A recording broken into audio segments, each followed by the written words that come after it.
hidupku menggenapi firman-Mu. Tanda mujizat sertai tiap langkahku. Kau bersamaku di dalamku, jadi bukti kebesaran-Mu. Jadi bukti kebesaran-Mu. Jadi bukti kebesaran-Mu.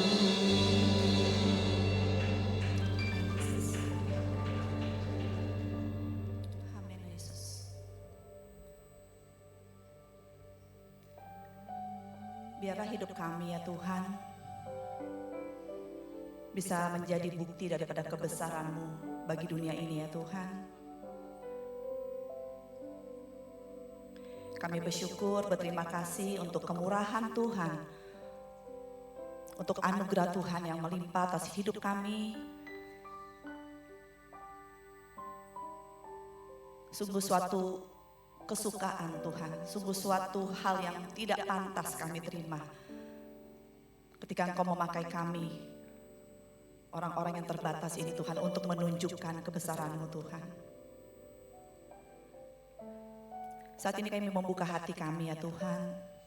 Kami mau duduk diam, kami mendengarkan suara-Mu Tuhan, berfirman-Lah pakai hamba-Mu Tuhan. Kau mengurapi setiap kami yang ada di tempat ini Tuhan. Berikan telinga seorang murid hati yang lembut Tuhan, hati yang mau diajar dan mau ditegur Tuhan. Sebab kami tahu dalam firman-Mu ada kemerdekaan, dalam firman-Mu ada kuasa yang bisa mengubahkan Tuhan. Terima kasih Bapa, terima kasih. Kami bersyukur untuk kehadiran-Mu dan kami siap untuk mendengarkan kebenaran firman-Mu di dalam nama Tuhan Yesus Kristus. Dan kita semua yang sama-sama siap diberkati Tuhan, sama-sama kita berkata, amin. Oke, puji nama Tuhan, silakan duduk semuanya.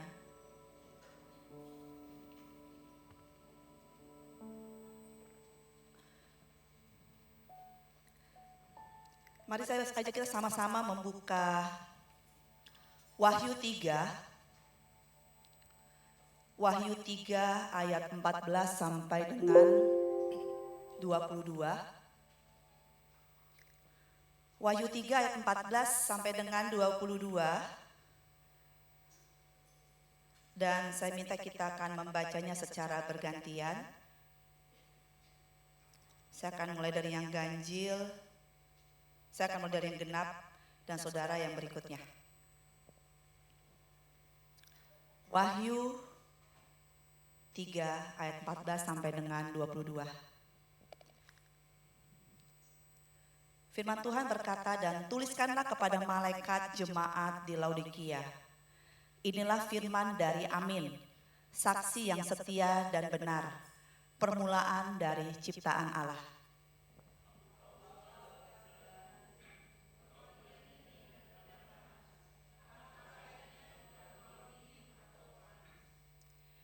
Jadi karena engkau suam-suam kuku dan tidak dingin atau panas, aku akan memuntahkan engkau dari mulutku.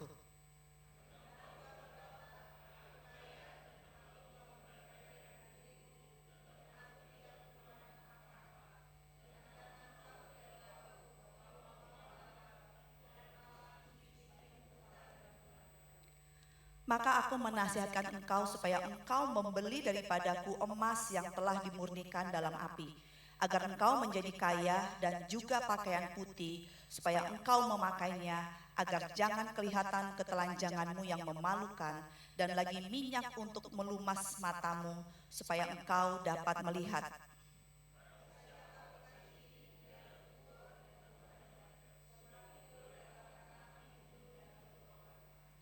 Lihat, aku berdiri di muka pintu dan mengetuk. Jika ada orang yang mendengar suaraku dan membukakan pintu, aku akan masuk mendapatkannya, dan aku makan bersama-sama dengan dia, dan ia bersama-sama dengan aku.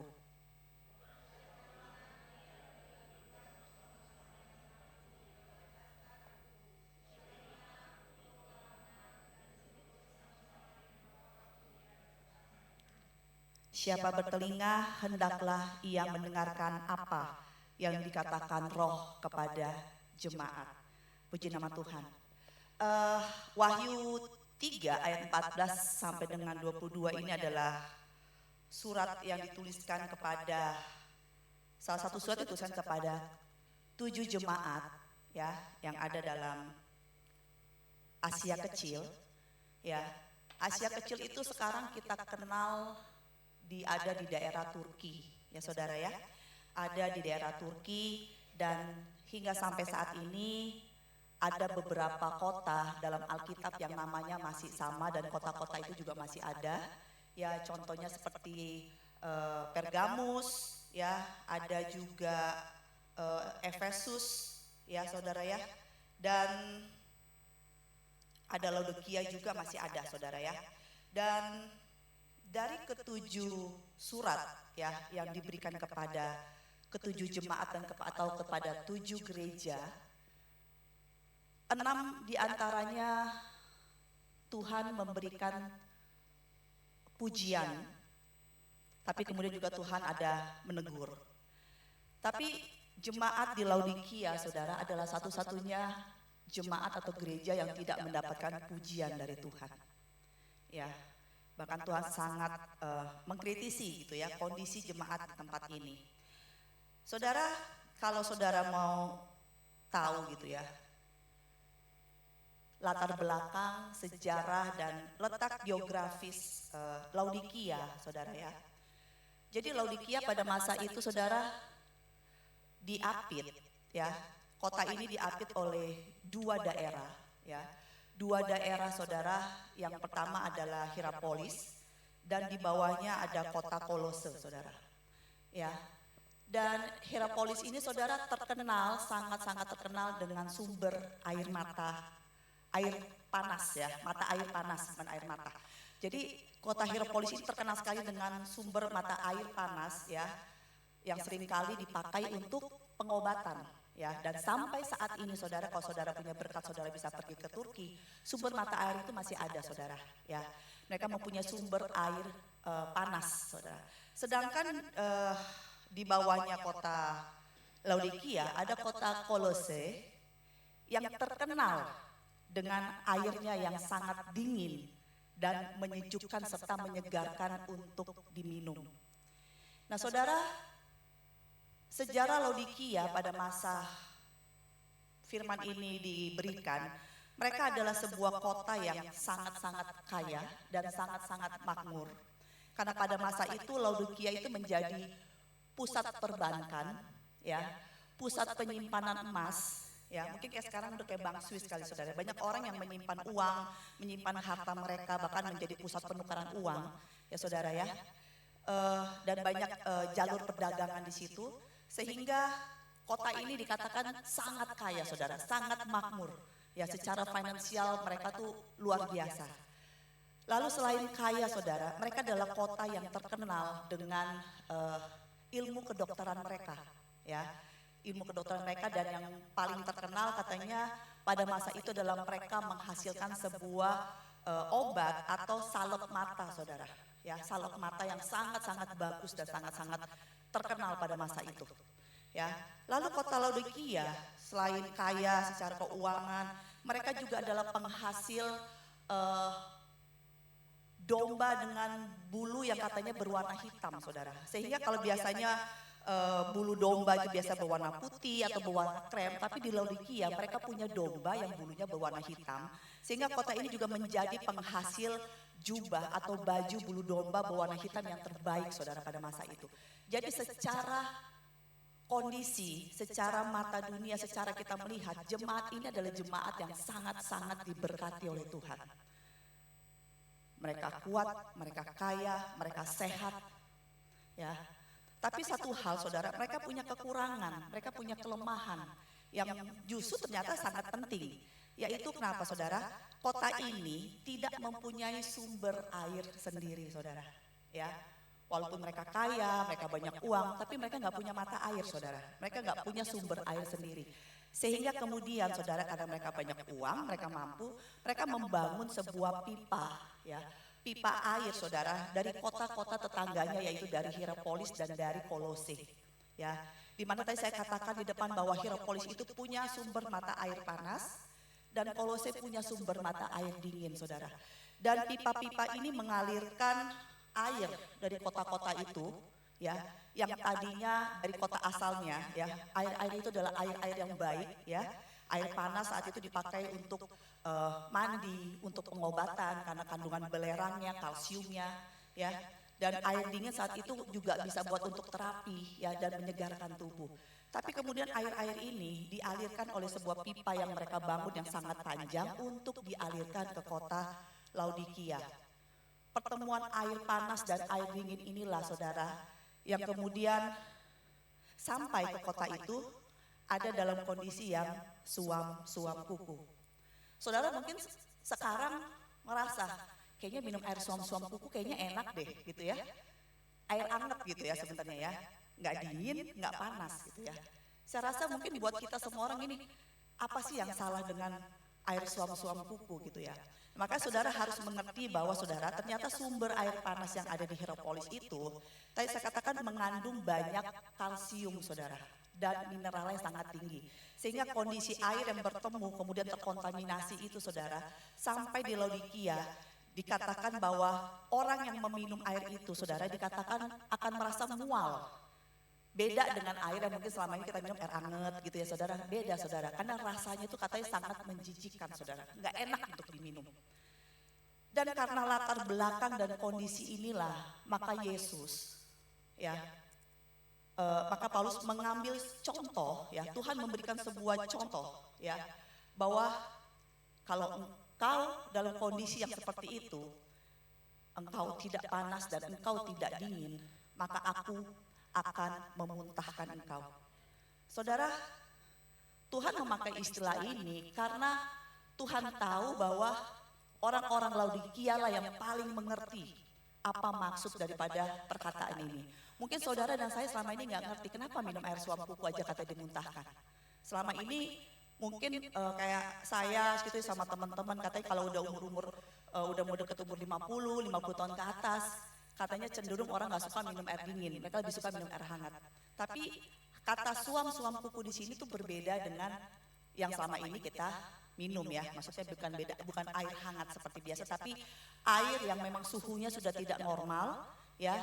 Dan karena kandungan kalsium, kandungan mineral yang sangat tinggi, saudara, maka air itu terasa menjijikan dan bahkan bisa membuat sakit perut dan mual serta muntah bagi orang yang meminumnya. Ya, saudara. Kenapa sih Tuhan mengecam tentang suam-suam kuku saudara? Apa yang Tuhan kritisi tentang suam-suam kuku? Saya bawa tema hari ini dapatnya dari anak saya tuh, si Tania. Dia 3 minggu lalu atau 4 minggu lalu tiba-tiba bicara kalau kok tiba-tiba dia habis ikut acara sama teman-temannya pulang, katanya dia tiba-tiba ngerasa Tuhan ngomong tentang orang Kristen yang suam-suam kuku gitu. Dia ngomongnya, mah kayaknya tadi kayak Tuhan ngomong tentang lukewarm gitu kan. Terus waktu itu jujur saya bingung, aduh mau ngomong apa ya sama jemaat ya, ngomong apa. Terus biasanya tuh saya sama Pak Jeff tuh suka kadang-kadang kayak dengerin apa, wah ini bagus nih mau bawa ini. Kami suka rebutan saudara, maksudnya kayak aku yang bawa ya, enggak gue yang bawa, aku yang bawa gitu kan. Nah Pak Jeff kata kemarin udah sempat nyinggung, tapi menurut si Tania, papa nyinggungnya kurang banyak gitu kan. Terus saya bilang, mama aja gitu kan. Jadi saudara, bahaya dari suam-suam kuku ini saudara, karena tadi saya sudah jelaskan sejarahnya, bahwa Laodikia pada saat itu adalah sebuah kota yang sangat kaya, ya, sangat sehat, ya, terkenal dengan bulu dombanya, dengan jubahnya yang sangat indah, saudara. Tapi kalau saudara lihat, saudara ya, di ayat, sebentar ya, kalau saudara lihat di ayat 17, saudara, ya, bahwa apa yang menjadi kebanggaan dari orang-orang Laodikia pada saat itu, ya, sama-sama coba kita buka ayat 17. Dikatakan begini saudara, Tuhan berkata bahwa justru karena engkau berkata, aku kaya dan aku telah memperkaya memperhatikan diriku, dan aku tidak kekurangan apa-apa, dan karena engkau tidak tahu bahwa engkau melarat, malang, dikatakan engkau buta, miskin, buta, dan telanjang. Tadi saya katakan saudara, kenapa Tuhan mengatakan seperti ini saudara? Yang pertama, Tuhan bilang gini, ketika engkau mengatakan aku kaya itu memang perkataan orang-orang Laodikia saudara. Karena ini terbukti, karena pada tahun sekitar 60 ya, tahun 60, Laodikia ini diguncang oleh sebuah gempa bumi yang sangat dahsyat, yang hampir meratakan seluruh kota itu. Lalu karena mereka ini ada di bawah pemerintahan Romawi yang di pusat mencoba menawarkan dana. Kayak biasalah ya, kita kalau ada bencana alam biasanya kan pemerintah memberikan bantuan ya, maksudnya mau menawarkan bantuan untuk. Tapi orang-orang Laodikia karena memang keuangan sangat oke, mereka mengatakan tidak perlu, kami nggak perlu bantuan uang dari siapapun karena kami sudah cukup punya banyak uang saudara. Ya, tetapi karena kebanggaan mereka itu justru di sini saudara bisa melihat Tuhan berkata bahwa sesungguhnya apa? Tidak tahu-tahu bahwa engkau itu katanya apa? Engkau tuh melarat, ya, engkau tuh malang, engkau miskin. Dan dikatakan berikutnya engkau buta. Kenapa Tuhan mengatakan buta saudara? Tadi saya katakan Laodikia pada saat itu terkenal dengan sebuah produksi obat matanya saudara ya. Salep matanya yang sangat-sangat terkenal ya, sangat-sangat terkenal. Dan itu bisa menyembuhkan segala macam penyakit mata serta menjernihkan pandangan. Tapi di sini Tuhan bilang engkau yang bermegah karena uangmu, engkau yang bermegah dengan hasil produksi obat-obatan matamu, dikatakan apa? Engkau buta. Padahal mereka merasa bahwa orang Laodikia adalah orang-orang yang memiliki mata yang sangat sehat, penglihatan yang sangat luar biasa. Karena produksi obat mata mereka saudara. Dan dikatakan apa? Dan engkau telanjang. Padahal saudara mereka adalah penghasil jubah wol yang paling terbaik pada masa itu saudara. Karena wol yang mereka produksi itu bukan wol biasa, tetapi tadi saya katakan dari domba yang berbulu hitam. Tapi kenapa saudara? Kenapa? Tapi kan bahaya daripada suam-suam kuku karena Tuhan tahu saudara. Ya, dikatakan di situ bahwa apa? Aku tidak kekurangan apa-apa. Saudara tahu bahwa bahaya yang paling besar, paling bahaya ketika orang merasa bahwa dia baik-baik saja. Karena ketika kita merasa diri kita baik-baik saja, kita tidak akan pernah mencari sebuah pertolongan. Kita tidak akan pernah merasakan bahwa kita butuh Tuhan. Saya pernah bertanya, sharing sama si Pak Don sama Pak Gun. Intinya kesimpulannya adalah bahwa penginjilan yang paling susah itu adalah katanya penginjilan kepada orang kaya saudara. Atau orang yang merasa cukup. Karena ketika kita menawarkan Tuhan sebagai juru selamat, Tuhan sebagai penolong, ya. Dan ketika mereka merasa bahwa aku nggak butuh Tuhan, aku baik-baik aja, gitu loh. Kekayaanku, uangku tuh bisa menolong aku. Disitulah sesungguhnya kenapa Tuhan, ya, sangat mengecam, ya, keadaan atau kondisi, ya, jemaat yang ada di Laodikia yang dikatakan suam kuku saudara. Ciri-ciri suam kuku tuh sudah pasti dikatakan tadi adalah tidak hangat dan tidak dingin. Ya. Dan ini Tuhan katakan karena sesungguhnya Tuhan tahu apa yang menjadi kondisi dan kerohanian jemaat yang ada di Laodikia. Ya. Kalau dikatakan jemaat saudara, sudah pasti mereka itu bersekutu saudara. Karena ini surat yang diberikan kepada gereja. Ya, sudah pasti mereka datang beribadah sama Tuhan. Ya, mungkin jadi secara kasat mata kondisi suam-suam kuku ini seolah-olah nggak kelihatan, saudara. Ya, mereka datang mungkin tiap hari Minggu, ya, setiap pertemuan mungkin mereka tetap ada. Tetapi Tuhan tahu hati mereka. Tuhan tahu bahwa mereka tidak pernah menyerahkan hati mereka sepenuhnya kepada Tuhan. Ya, orang-orang yang suam kuku adalah orang-orang yang setengah kaki, ya, ada di dalam Tuhan, lalu setengah kakinya ada di dalam dunia, saudara. Mereka mau dua-duanya.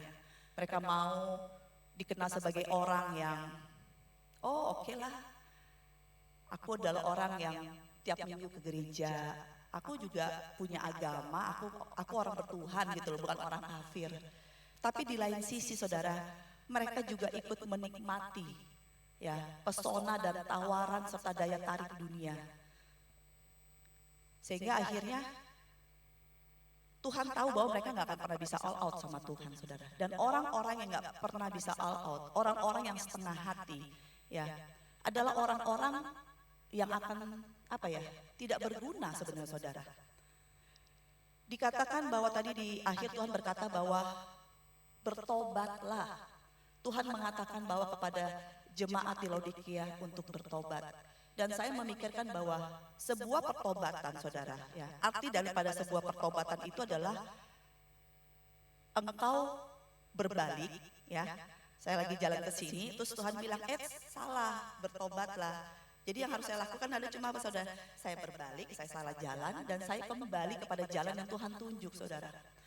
Tapi orang-orang yang suam-suam kuku, saudara, mereka adalah orang yang tidak pernah kemana-mana. Ya, arti pertobatan itu adalah berjalan, saudara, bukan berdiam.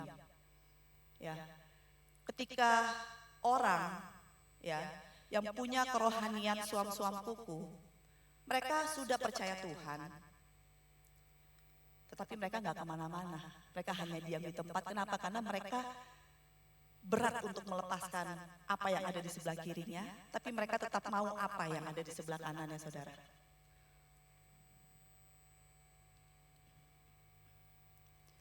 1 Yohanes 2 ayat 15 sampai dengan 17.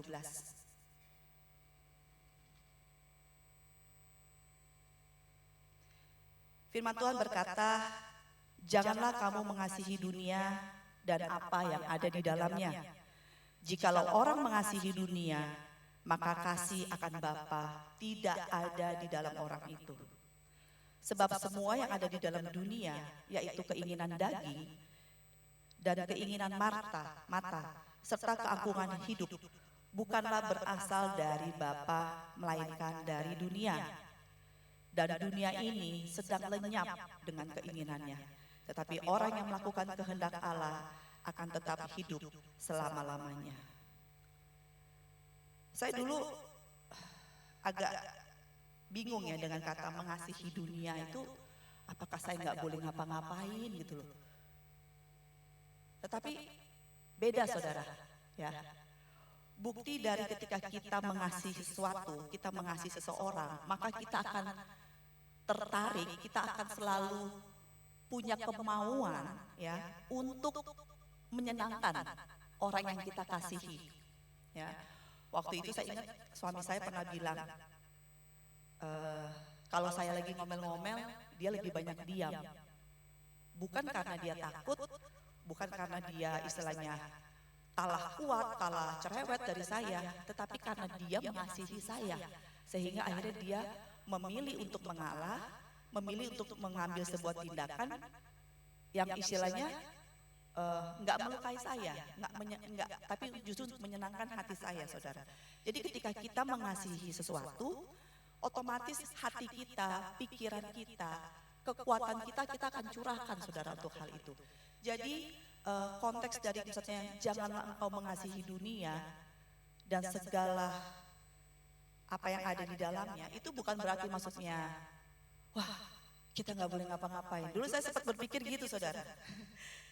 Oh nggak boleh nonton kop kali ya, oh nggak boleh nongkrong kali ya, oh nggak boleh ini. Jadi seolah-olah jadi manusia gua gitu ya, kita nggak boleh ngapa-ngapain, nggak boleh sentuh ini, nggak boleh itu, nggak boleh ini. Sebenarnya bukan seperti itu, saudara, tapi engkau yang tahu sendiri di mana hatimu berada. Di mana hatimu berada, saudara. Saya suka bilang ke anak-anak saya, bahkan ke teman-teman saya juga, bahwa gini loh, sebuah berlian, ya, sesuatu yang berharga, dimanapun diletakkan, nilainya tidak akan pernah berubah, saudara. Ya, saya bilang berlian yang ada di toko emas, ya, dengan berlian yang mungkin istilahnya cuma di atas meja atau berlian yang cuma ada ditaruh di mana, itu nilainya sama.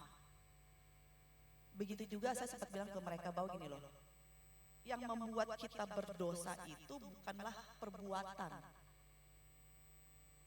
tetapi siapa diri kita yang ada di dalam.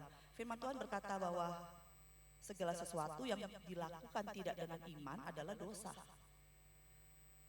Saya pernah bilang ya waktu itu sama teman-teman sih, belum pernah ngomong di mimbar. Waktu beberapa tahun lalu kami liburan ke Bali. Jadi mama saya ini saudara, dia tuh waktu masih muda suka main kartu, nggak apa-apa ya Nek. Jadi kita tuh kalau ngumpul saudara, ya supaya nyenengin mama, kami suka main kartu saudara. Ya, terus saya ingat waktu itu kakak saya ngomong gini, aduh abis saat teduh kita main kartu, dosa nih gitu. Terus saya bilang, nggak dosa kok main kartu, saya bilang kan.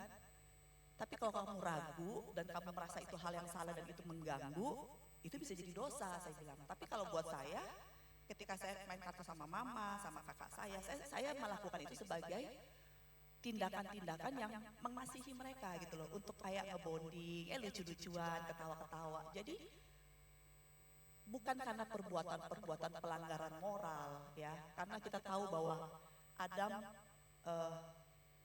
jatuh ke dalam dosa, dia tidak membunuh siapa-siapa, dia tidak berzina dengan siapa, dia tidak nyeleweng, dia tidak berkata-kata kasar atau apapun. Jadi dosa itu bukanlah perbuatan ini itu, tapi buat saya adalah sebuah identitas dan pengertian siapa engkau sesungguhnya.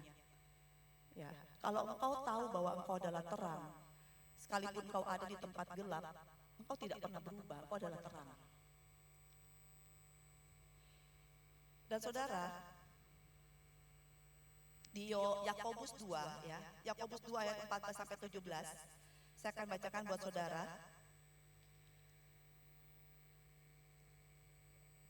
Bahwa dikatakan, ini saya baca dari versi yang bahasa sehari-hari ya. Saudara-saudaraku, jika orang mengatakan dia mempunyai iman, tetapi tidak berbuat apa-apa, iman itu tidak mempunyai arti. Iman seperti itu tidak dapat menyelamatkan seseorang. Seorang laki-laki, seorang saudara laki-laki atau saudara perempuan dalam Kristus mungkin membutuhkan pakaian atau makanan. Dan kamu berkata kepada orang itu, semoga Allah besertamu. Aku berharap kamu tidak kedinginan dan bisa makan kenyang. Tetapi kamu tidak menolong orang itu. Maka kata-katamu itu tidak ada gunanya. Begitu juga dengan iman. Jika iman itu tidak disertai dengan perbuatan, iman itu mati. Jadi orang yang suam-suam kuku saudara, bukanlah orang yang tidak beriman. Ya, tapi orang yang suam-suam kuku adalah orang yang tidak berhasil menunjukkan keimanan mereka kepada orang-orang di sekitarnya, kepada dunia yang ada saudara. Ya, sama halnya tadi saya bilang, kalau misalnya kita mengasihi Tuhan, seharusnya tindakan-tindakan kita, perbuatan kita, itu seharusnya kita tujukan untuk menyenangkan hati Tuhan, saudara. Dan untuk hal itulah supaya kita bisa menilai diri kita, saudara. Ya, jadi mengasihi dunia itu berarti bahwa pikiranmu, hatimu, kekuatanmu, ya, keuanganmu, semua untuk kau habiskan untuk ya kenikmatan dunia. Itu adalah arti daripada mengasihi dunia, saudara. Ya. Namun ada ciri-ciri yang paling nyata ya. Ada ciri-ciri yang paling nyata dari kondisi rohani yang suam-suam kuku. Ya. Yang mungkin saya harap kita semua bisa introspeksi diri kita masing-masing. Yang pertama adalah gini saudara, orang yang suam-suam kuku itu biasanya gini saudara, mereka adalah orang-orang yang malas beribadah saudara. Mereka adalah orang-orang yang malas untuk berdoa juga. Kenapa? Karena mereka merasa mereka nggak butuh Tuhan gitu loh. Sesimpel itu, mereka malas beribadah, mereka malas berdoa karena mereka ngerasa ngapain gitu loh, ngapain gue beribadah, ngapain cari Tuhan, ngapain aku berdoa, ngapain aku membangun keintiman dengan Tuhan, nggak perlu gitu loh. Mereka nggak butuh siapa-siapa. Ya, mereka adalah orang-orang yang mengandalkan diri mereka sendiri. Jujur saya ketika menyiapkan khotbah ini, saudara, saya mencoba meneliti hati saya sendiri karena saya bilang kok ciri-cirinya kok kayak agak ada ya. Maksudnya gini saudara, bukan soal masalah berdoa dan beribadah, tapi tentang bagaimana seringkali punya namanya spirit atau roh kemandirian. Biasanya namanya independent spirit sih. Cuma bahasa Indonesia adalah roh yang mandiri. Saya merasa dulu bahwa menjadi orang yang mandiri itu adalah orang yang baik, saudara. Orang yang bagus, karena saya nggak pernah mau nyusahin orang. Segala sesuatu yang bisa saya kerjakan, ya. Saya tuh jarang banget minta tolong orang, saudara. Ya, sampai akhirnya ya jadi independen, jadi sendirian. Nggak pernah mau minta tolong orang, ngerasa bahwa dirinya selalu mampu, merasa dirinya selalu bisa. Dan Tuhan itu beberapa minggu ini kembali menegur, mengingatkan bahwa itu yang itu hal-hal seperti itu, saudara, itu didasari oleh kesombongan, saudara. Ya, saya sempat bilang misalnya, saya ada beberapa grup untuk grup tentang pemulihan hati, ya, grup konseling. Kita selalu bicara bahwa orang yang rendah diri, saudara. Orang yang rendah diri, orang yang nggak pede, sebenarnya itu adalah orang yang sombong. Ya. Dulu saya nggak terima, kenapa kalau nggak pede dibilang sombong? Justru kan karena nggak pede dia nggak percaya diri. Tapi sebenarnya dikatakan bahwa dasar atau sifat yang mendasari sifat ketidakpedean itu adalah kesombongan, saudara. Karena dia sudah mengambil sebuah standar dan ketika dia tidak bisa memenuhi standar itu, dia nggak mau gitu loh. Dia udah punya suatu ukuran yang akhirnya dia ukurkan kepada dirinya sendiri. Ya, ukuran yang kita pakai untuk diri kita sendiri udah pasti kita pakai untuk mengukur orang lain, saudara. Ya, itu udah pasti sama, nggak mungkin beda. Ya, sehingga ketika ukuran itu dipakai dan dia tidak bisa memenuhi, dia nggak pede, saudara. Ya, dan ukuran itulah biasanya dia pakai juga untuk menilai orang-orang di sekitarnya. Ya, dan begitu juga dengan tadi yang saya katakan dengan roh kemandirian. Saya dulu ngerasa bahwa kalau saya ngandalin orang, saya ngarepin orang, yang ada nanti saya kecewa. Nanti kalau kecewa saya sakit hati. Jadi saya pikir gini, daripada saya sakit hati, saya kecewa, mendingan saya nggak usah ngarepin apa-apa.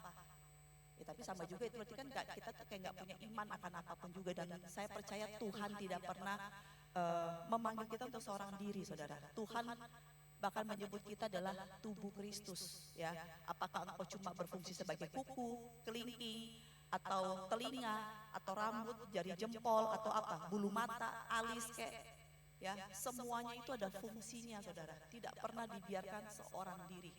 Jadi ketika seseorang bilang bahwa aku nggak butuh siapa-siapa, ya, aku nggak butuh siapa-siapa, aku nggak butuh tubuh Kristus, aku nggak butuh teman-teman gerejaku, aku nggak butuh teman-teman rohaniku. Itu sama seperti ketika sebuah tangan, ya, mengatakan bahwa aku mau berdiri sendiri. Ya, sebuah tangan mau berdiri sendiri. Dan dia mengatakan aku mau memutuskan diriku dari tubuh ini. Dan tapi akhirnya kesombongan itu apa, saudara? Sebuah tangan ketika dia tidak terputus dari tubuh, tangan itu nggak berfungsi, saudara. Nggak ada gunanya jadi tangan kalau istilahnya dia tidak ditempelkan kepada tubuh. Begitu juga saudara dan saya. Ya, jadi kalian tahu bahwa untuk datang beribadah, ya, untuk rajin berdoa, biarlah bukan karena sebuah saudara, rutinitas, bukan karena sebuah jadwal, bukan sebuah karena orang Kristen, ya, orang Kristen harus ke gereja, tapi biarlah karena saudara tahu bahwa saudara membutuhkan hal itu. Saudara perlu bertemu dengan orang-orang supaya apa? Supaya karaktermu dipertajam, ya. Saya percaya namanya orang Kristen tuh nggak semuanya nyenengin hati kita, saudara. Ya, tapi ketika kita berhadapan dengan orang-orang itu, karakter kita dipertajam, saudara, dan kita butuh hal itu. Ya, ketika engkau berdoa, bukan karena ya, kalau nggak doa nanti katanya nggak boleh, kita harus doa. Tetapi karena engkau tahu bahwa engkau butuh, saudara. Dan hal ini tadi yang dikecap oleh Tuhan kepada jemaat di Laodikia. Ketika engkau ngerasa engkau baik-baik saja, hidupku fine-fine aja, ya oke lah. Mungkin nggak kaya-kaya banget, tapi ya bolehlah. Sehingga engkau tuh kayaknya kayak nggak ada tidak ada keinginan, kerinduan atau gairah untuk mencari Tuhan lebih lagi, saudara. Karena hatimu lebih memprioritaskan hal-hal lain dibandingkan Tuhan, yaitu hal-hal yang dunia ini tawarkan. Lalu ciri yang kedua, saudara, ya, mereka biasanya orang-orang yang suam-suam kuku ini, mereka nggak tertarik, saudara. Mereka mengabaikan ketika misalnya ada kegiatan-kegiatan ya untuk menggali firman Tuhan. Ya, mereka bukan tipe orang yang suka merenungkan firman Tuhan. Saya waktu itu ingat saya pernah baca tentang kisah jemaat mula-mula. Ya, kisah jemaat mula-mula. Kita selalu mencari rahasia. Apa yang berbeda dari jemaat mula-mula? Ya, kenapa mereka katanya bertumbuh luar biasa, jiwa-jiwa luar biasa. Terus saya ingat saya baca tuh saudara dikatakan di situ bahwa jemaat yang mula-mula itu saudara, mereka tiap hari kalau pulang, mereka tuh baca firman, menggali firman, merenungkan firman saudara. Saya nggak tahu dengan kita gimana. Mungkin saudara ngerasa cukuplah dengar khotbah gitu kan, seminggu sekali gitu kan. Tapi saudara tahu kata firman Tuhan ya itu sifatnya seperti air. Kalau misalnya kita orang suka ngomong, kalian ingat nggak khotbah minggu lalu? Coba, ada yang ingat nggak khotbah minggu lalu?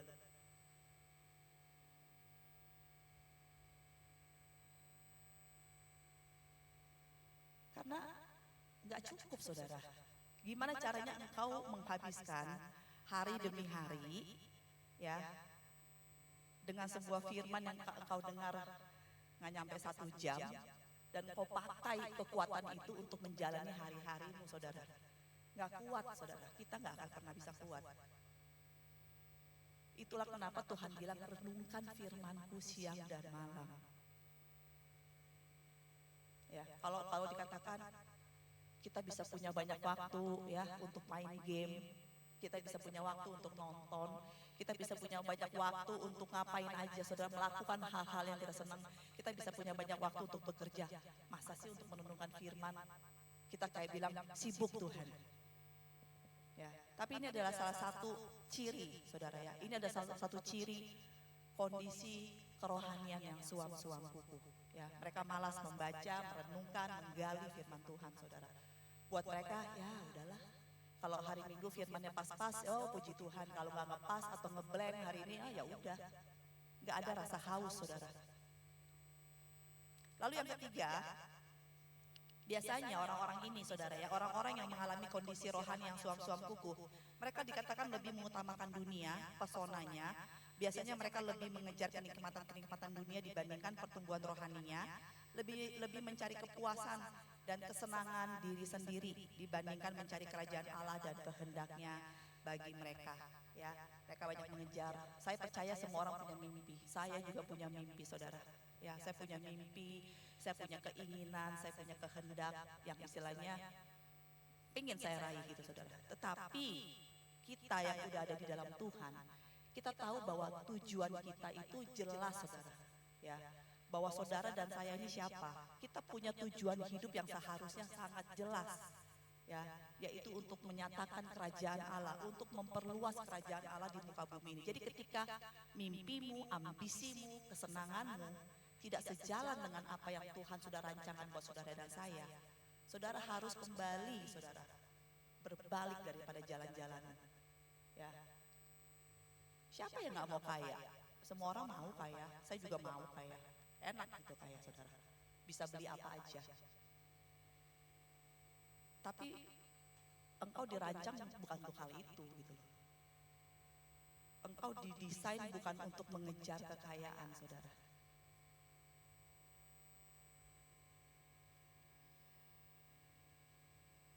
Dikatakan berikutnya adalah, ciri berikutnya adalah mereka biasanya orang-orang yang juga kurang peduli ya saudara ya. Orang-orang yang kurang peduli dengan orang-orang di sekitarnya. Karena mereka hanya berfokus dengan diri mereka sendiri. Ya, mereka nggak peduli misalnya kalau orang ini nggak hadir, oh biarin aja. Mereka nggak peduli sama tetangga mereka nggak peduli, mereka hanya mikirin diri mereka sendiri saudara. Orang-orang yang ego center saudara ya, berpusat segala satu berpusat tentang dirinya sendiri. Kalau ngomong pun ya untuk dirinya sendiri gitu. Melakukan apapun ya untuk kesenangan dirinya, bukan untuk memberkati orang, tapi mereka melakukan segala sesuatu untuk mendapatkan berkat saudara. Ya, lalu berikutnya adalah mereka adalah orang-orang yang berkompromi dengan dosa, bahkan ikut dalam perbuatan dan tindakan-tindakan dosa. Ya, buat anak-anak muda terutama ya. Buat anak-anak muda. Kemarin si Fali bilang, tante kalau khotbah nama aku belum pernah disebut. Terus saya bilang, ya udah hari Minggu tante sebut. Ya C. Katanya kan saya selalu sebut nama anak-anak saya. Jadi saya suka bilang ke anak-anak muda, ya, tentang kondisi yang terjadi dalam masa sekarang ya. Di mana dosa itu saudara jadi kayak biasa gitu loh saudara. Ya, saya cuma bilang sama anak-anak saya gitu kan sama gini. Mama suka bingung sama anak muda sekarang ya. Mereka suka malu sama hal-hal yang seharusnya mereka nggak malu, tapi mereka malah nggak malu sama hal-hal yang seharusnya membuat mereka malu. Saya jadi ingat khotbahnya Pak Doni minggu lalu tentang ketika Tuhan memutarbalikkan meja-meja pertukaran uang, saudara. Di mana apa yang seharusnya ada di bawah, tiba-tiba kita taruh di atas. Ya, saya bingung saudara. Jadi terkadang misalnya nih ya, saya ngomong sesuatu hal yang baik gitu kan. Kamu nanti bikin ini. Kan sering tuh ya anak-anak muda bilang, malu gitu loh. Tapi untuk hal-hal yang seharusnya mereka malu, ya misalnya kayak mereka bergaul sama orang-orang dalam tanda kutip ya, yang tidak memuliakan Tuhan, ya berteman dengan orang-orang yang mereka pun tahu sebenarnya itu nggak boleh mereka deketin misalnya seperti itu, tapi buat mereka fine-fine aja, ya. Saya sering banget, misalnya berdebat gitu ya, bukan berdebat sih, berdiskusi, tapi diskusi saya memang agak debat karena saya orangnya agak ngotot gitu saudara. Kayak misalnya tentang LGBT sama anak-anak, ya kan. Kenapa sih kita mau ganggu-ganggu orang LGBT? Emang mereka minta, mereka diciptakan seperti itu.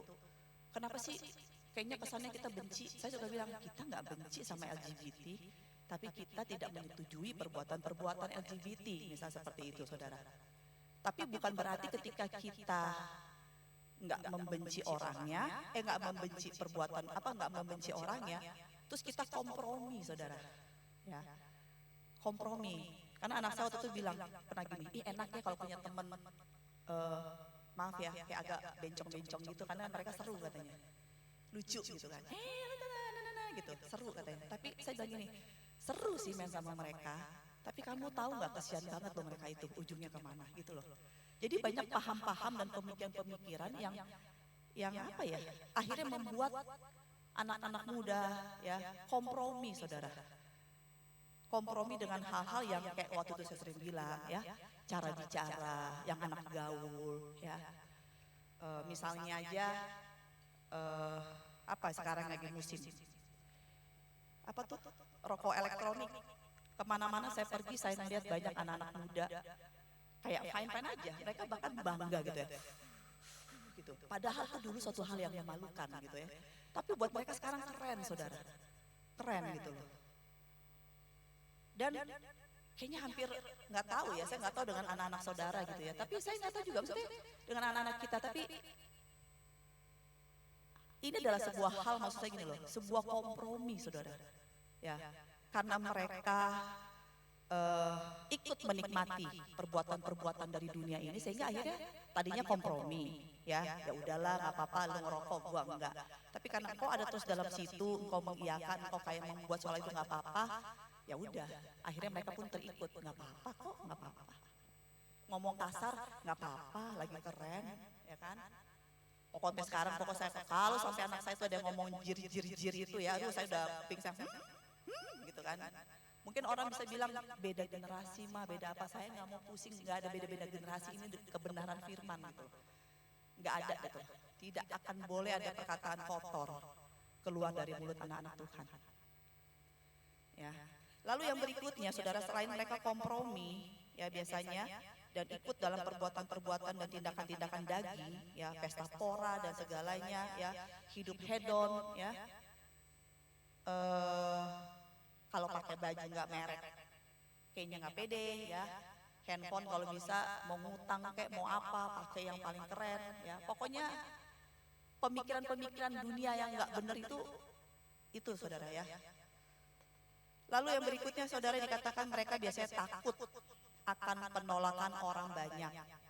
Ya, mereka seringkali tidak berani berkata-kata tentang kebenaran dan tidak berani menunjukkan iman mereka dan seringkali berusaha saudara. Orang-orang yang suam-suam buku ini selalu berusaha untuk menyenangkan semua orang.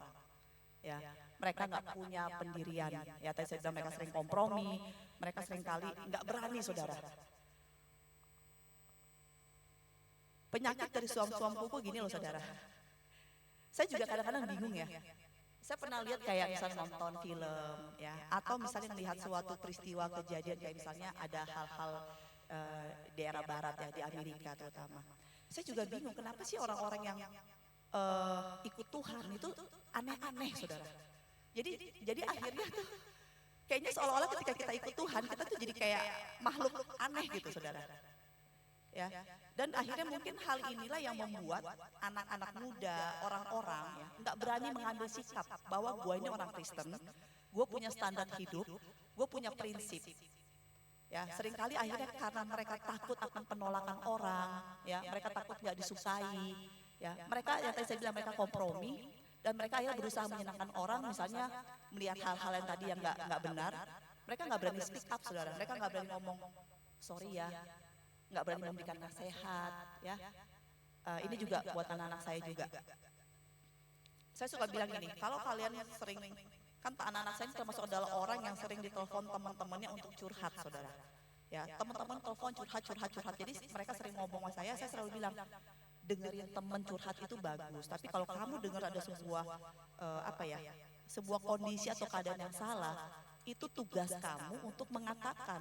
Karena saya bilang gini, seorang teman yang baik itu enggak iya. Ya, kalau kita iya terus teman kita salah kita iya, kita takut kalau kita ngomong nanti dia musuhin kita gitu kan. Itu akhirnya kita menjerumuskan teman kita gitu kan. Jadi kalau memang kita tahu orang yang kita kasihi, orang yang kita sayang itu salah, ngomong gitu saudara. Walaupun ada konsekuensinya, mungkin dia nggak terima, dia benci dan memusuhi kita. Ya kan?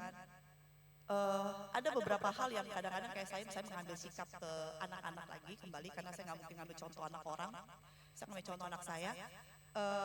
Ada hal-hal yang terkadang saya ngerasa saya terlalu keras, ya misalnya saya terlalu keras. Terus hati saya selalu ngomong gini saudara, capek gitu loh, berantem sama anak-anak, kayak misalnya dijauhi sama anak-anak itu nggak enak. Kadang-kadang saya ngerasa, udah saya ngambil langkah aman aja, biarin aja lah mereka, saya kompromi aja, saya ikut mengalir aja sama mereka. Tapi saya pikir kalau saya tetap melakukan hal itu, saya menjerumuskan mereka. Jadi kalau misalnya memang mereka saya pikir, wah ini udah gak benar, saya harus keras. Walaupun dengan konsekuensi mereka akan memusuhi saya. Karena buat saya, kita harus punya prinsip dan kita harus punya standar dan standar itu harus ditegakkan. Apapun konsekuensinya saudara. Karena buat saya, Yesus aja ditolak. Ya kan? Yesus aja untuk menawarkan keselamatan dilempari batu. Terus cuma karena kita untuk menyatakan kebenaran, untuk menyatakan iman kita, terus kita takut kita dimusuhi, kita takut kita dijauhi, kita takut kita ditolak, kita takut kita nggak disukai sama orang-orang. Saudara, apakah benar gitu? Kita adalah orang yang beriman.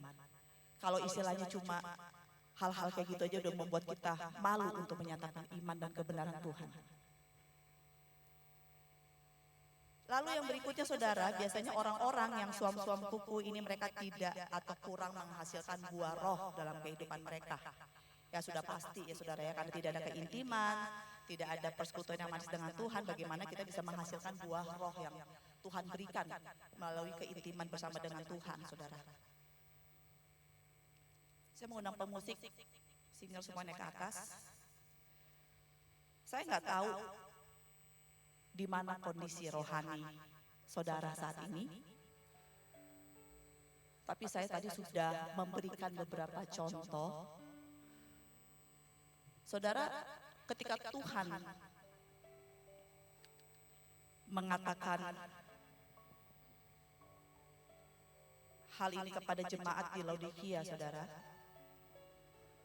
dia mengatakan tegurannya bukan karena dia marah dan dia benci dengan orang-orang Laodikia. Tetapi Tuhan Yesus sedang bersedih. Tuhan sedih ketika mendapati gerejanya adalah sebuah gereja yang suam-suam kuku. Sebuah gereja yang gak berfungsi saudara. Sebuah gereja yang tidak bisa memberikan dampak. Ya.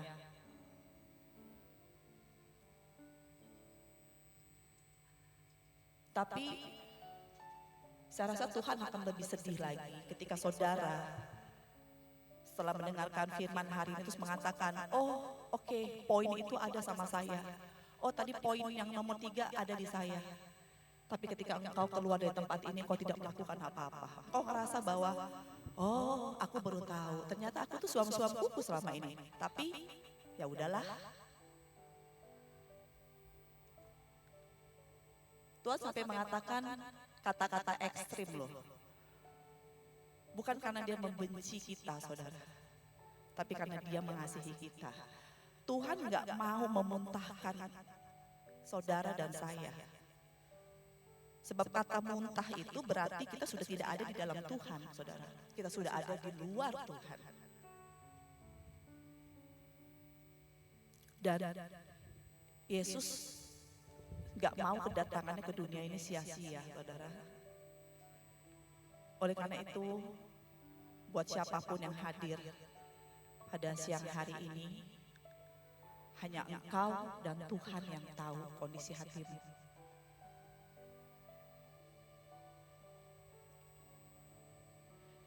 Kepada siapa engkau menghambakan hidupmu saat ini? Sebab dikatakan bahwa tidak ada seorang pun dapat mengabdi kepada dua tuan. Engkau tidak bisa mengabdi kepada Tuhan dan mengabdi kepada dunia, saudara. Enggak bisa.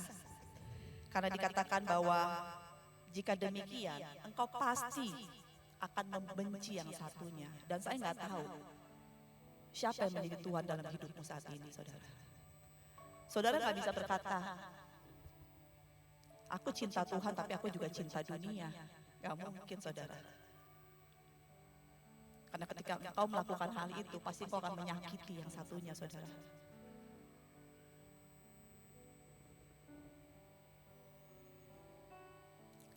Firman Tuhan berkata bahwa barang siapa ku kasihi, ia ku tegur dan ku hajar. Sebab itu relakanlah hatimu dan bertobatlah. Tuhan mengasihi saudara dan saya.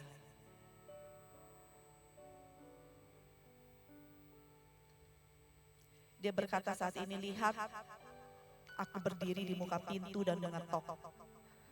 Jikalau ada orang yang mendengar suaraku dan membukakan pintu, aku akan masuk mendapatkannya dan aku akan makan bersama-sama dengan dia dan ia bersama-sama dengan aku. Saudara, adalah sebuah hal yang menjijikkan, adalah sebuah hal yang sangat-sangat memalukan saudara dan merendahkan ketika saudara dan saya membandingkan Tuhan, Sang Pencipta, ya, dan membandingkannya dengan pesona dunia ini, saudara. Itu adalah sebuah hal yang sangat menjijikan buat Tuhan. Itulah kenapa Tuhan bilang karena menjijikan, maka Tuhan bilang aku akan memuntahkan engkau. Kenapa? Karena engkau membandingkan aku, membandingkan kebesaranku, membandingkan kebaikan dan kasihku dengan dunia ini. Dunia yang Tuhan ciptakan. Kenikmatan-kenikmatan yang hanya sesaat, dan engkau membandingkan aku dan kekekalanku dengan hal-hal seperti itu, saudara.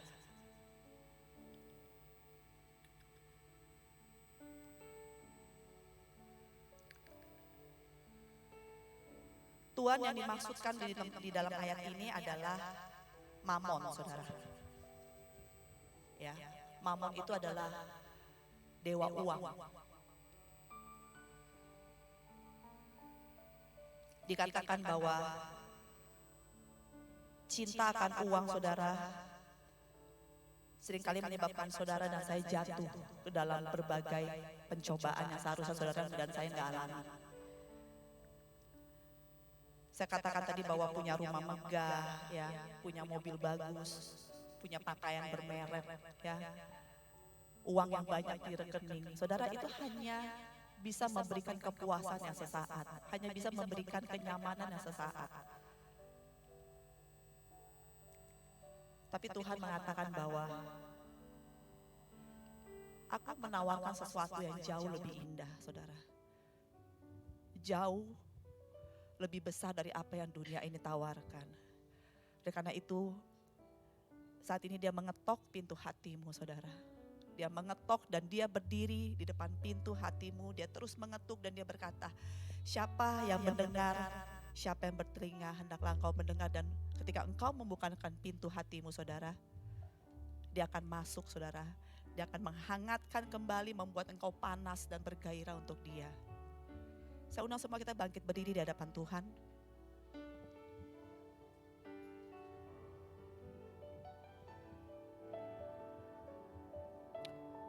Kita nggak usah lihat kiri kanan. Kita fokus sama Tuhan saat ini. Engkau yang tahu siapa engkau saat ini. Engkau yang tahu kondisi rohanimu saat ini. Ya.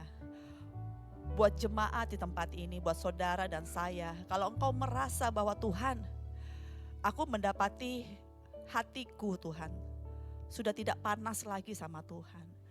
Aku mendapati bahwa aku tidak lagi bergairah untuk Tuhan. Aku mendapati seringkali aku mencari Tuhan untuk kepuasanku.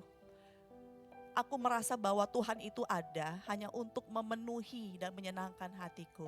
No, saudara. Dia ada bukan untuk engkau, tapi engkau ada untuk dia, saudara. Saat ini, biarlah engkau membuka hatimu di hadapan Tuhan.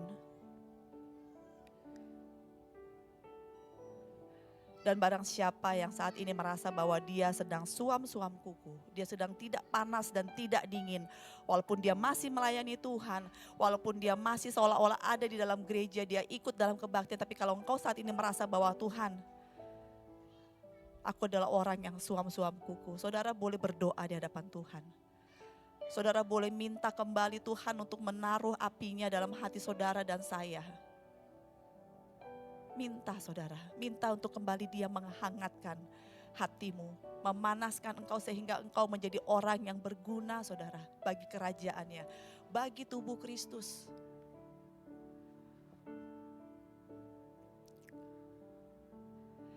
Hidupku menggenapi firman-Mu,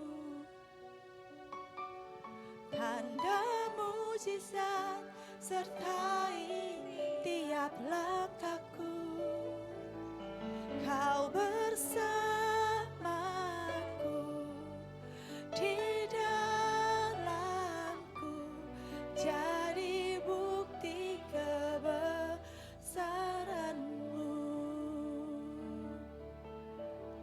Hidupku menggenapi firman-Mu, Tanda mujizat sertai tiap langkahku. Kau bersamaku di dalamku, jadi bukti kebesaran-Mu. Ingat pujian ini, bahwa kehadiran saudara dan saya adalah bukti daripada kebesaran Tuhan. Saya selalu suka sekali mengatakan dan tidak akan pernah bosan mengatakan. Karena ini juga saya mengatakannya untuk diri saya, saudara. Apakah engkau sudah percaya diri ketika orang melihat hidupmu, maka orang itu akan memuliakan Tuhan.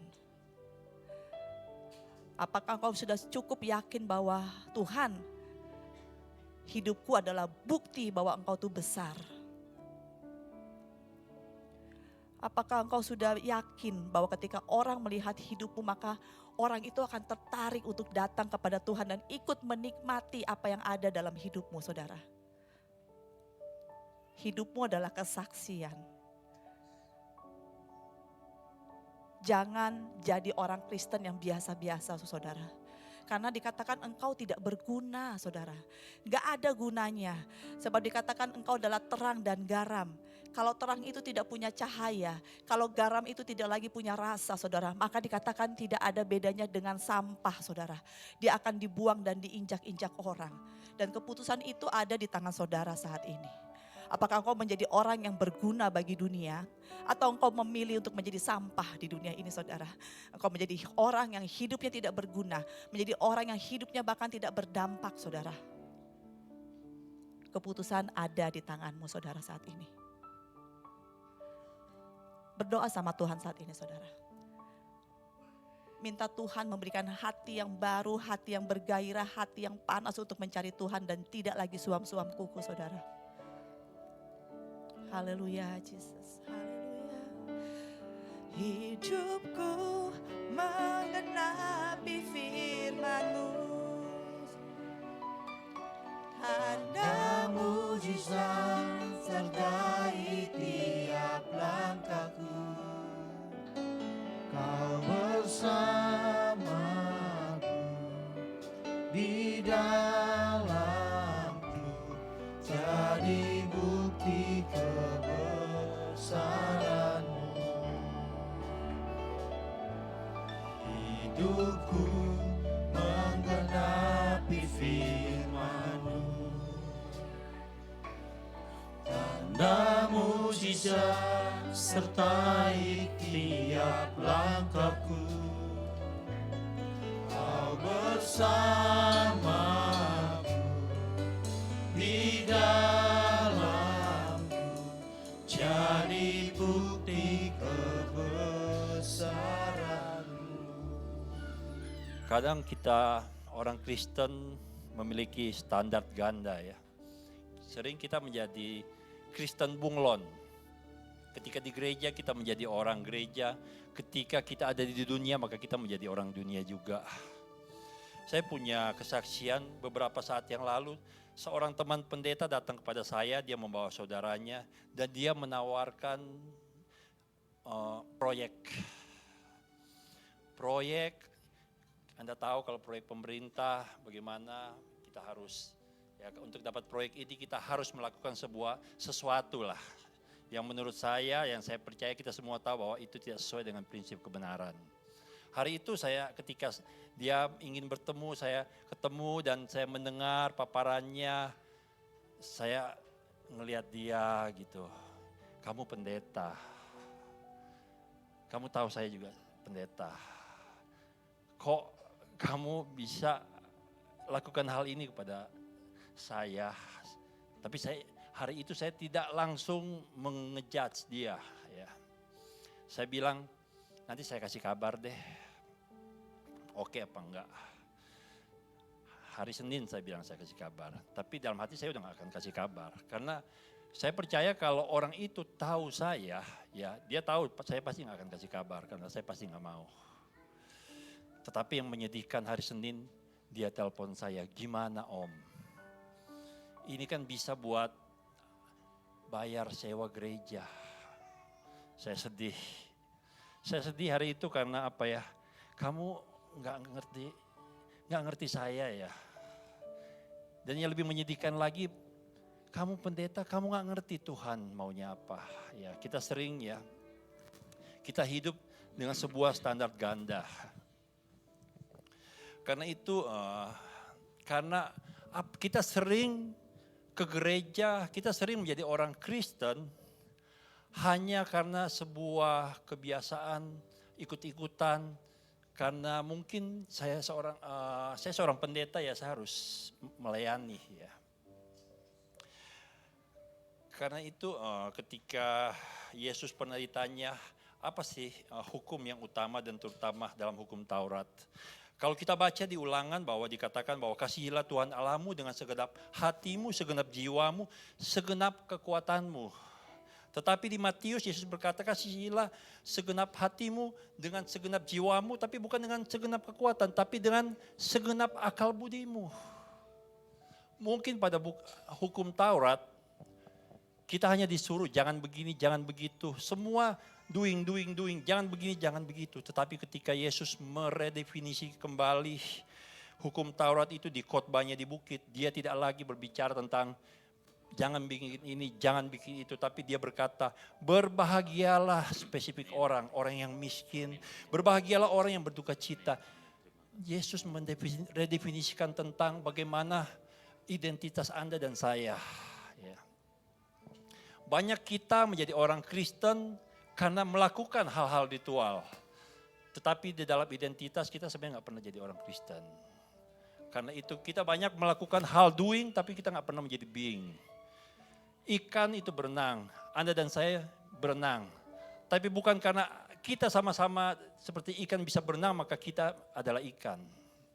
Ikan akan terus berenang, tapi kita manusia bukan orang yang terus berenang. Oleh sebab itu jadilah orang Kristen yang memiliki identitas. Karena itu saya percaya Yesus datang untuk memberi Anda dan saya sebuah identitas sebagai anak Allah. Amin. Bukan karena kita, lakukan terus. Kembali ke hukum Taurat, lakukan ini, lakukan itu. Tapi tanpa punya hati dan pikiran yang benar. Yuk kita memang butuh sebuah keberanian untuk keluar dari standar ganda ini ya. Saya pun mengalami banyak sekali tantangan di dalam perasaan. Enak gak ya ngomong ini? Enak gak ya? Sampai hari ini saya masih berjuang untuk tidak tinggal di dalam standar ganda itu. Tapi saya percaya kalau kita terus menerus lakukan, kita akan bisa. Amin. Untuk menancapkan sebuah paku yang ke beton yang paling keras pun, kita gak bisa cuma satu kali. Tapi kita berkali-kali kita pukul. Suatu saat akan nancep. Sama seperti firman Tuhan, kalau kita cuma dengar, kita lakukan, kita gak bisa, kita menyerah. Kita gak akan pernah berhasil, tapi kita lakukan terus. Itulah sebabnya ketika saya ikut mengerti pemuritan, saya mengerti bahwa dalam pemuritan bukan mengenai berapa banyak yang kita tahu, tapi kita didorong berapa banyak untuk kita lakukan setiap firman Tuhan. Itulah yang sementara saya dan istri pun sedang gumuli, sedang berusaha untuk menghidupi hal itu. Memang gak mudah. Tapi tidak ada cara lain supaya kita bisa menjadi orang benar selain kita harus keluar dari zona nyaman kita dan kita lakukan terus. Jangan punya standar ganda. Kita adalah anak-anak terang, anak-anak benar. Karena itu kita harus lakukan kebenaran itu. Amin. Mari kita persiapkan diri kita untuk melakukan perjamuan kudus. Yang bertugas bisa maju. Kemanakah aku?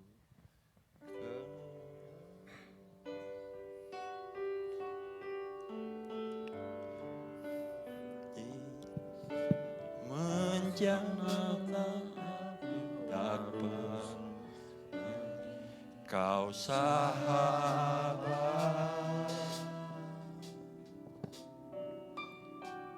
dan kau dekat.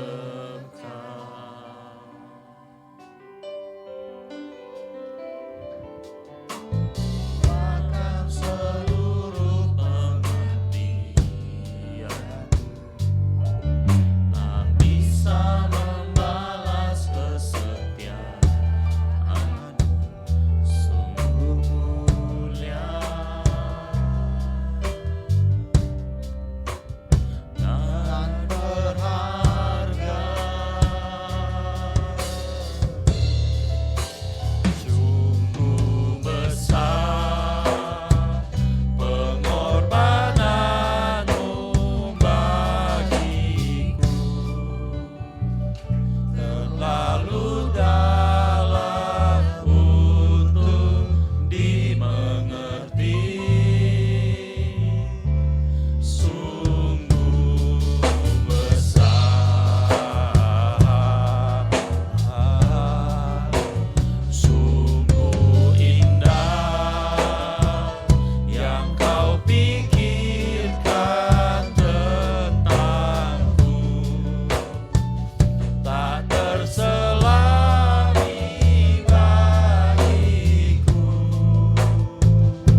Amos 3 ayat 3, dapat berjalankah dua orang kalau tidak bersepakat? Dapat berjalankah dua orang kalau tidak masuk dalam sebuah perjanjian? Kita harus tahu bahwa Yesus mengatakan bahwa tubuh dan darah ini merupakan perjanjian baru. Ya. Kita nggak bisa memasuki sebuah perjanjian dengan seseorang kalau kita ini nggak sepakat. Kita nggak setuju dengan apa yang orang itu lakukan. Kalau kita berani melakukan hal ini kita adalah orang-orang yang harus hidup sesuai dengan kebenaran yang Yesus inginkan.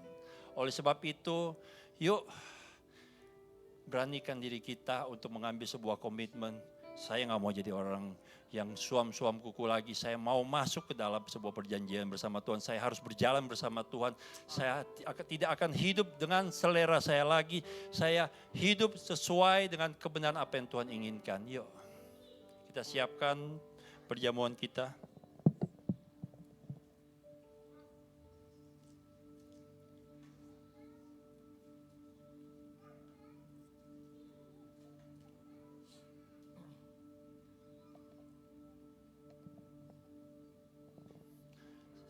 Sebelum kita lakukan ini, mari kita berdoa. Bapa, apa yang kami lakukan ini adalah untuk mengenang Engkau, Tuhan. Kami melakukan ini karena untuk menyatakan diri kami bahwa kami mau masuk dalam sebuah perjanjian baru dengan Engkau. Kami mau hidup di dalam Engkau. Karena itu kami wajib hidup seperti Engkau hidup, Tuhan. Terima kasih, Tuhan. Tuhan, kami berdoa, kami mengampuni setiap orang yang bersalah kepada kami. Ampunilah kesalahan kami, Tuhan. Layakkan kami melakukan ini karena kami mengasihi Engkau dan kami tahu tujuan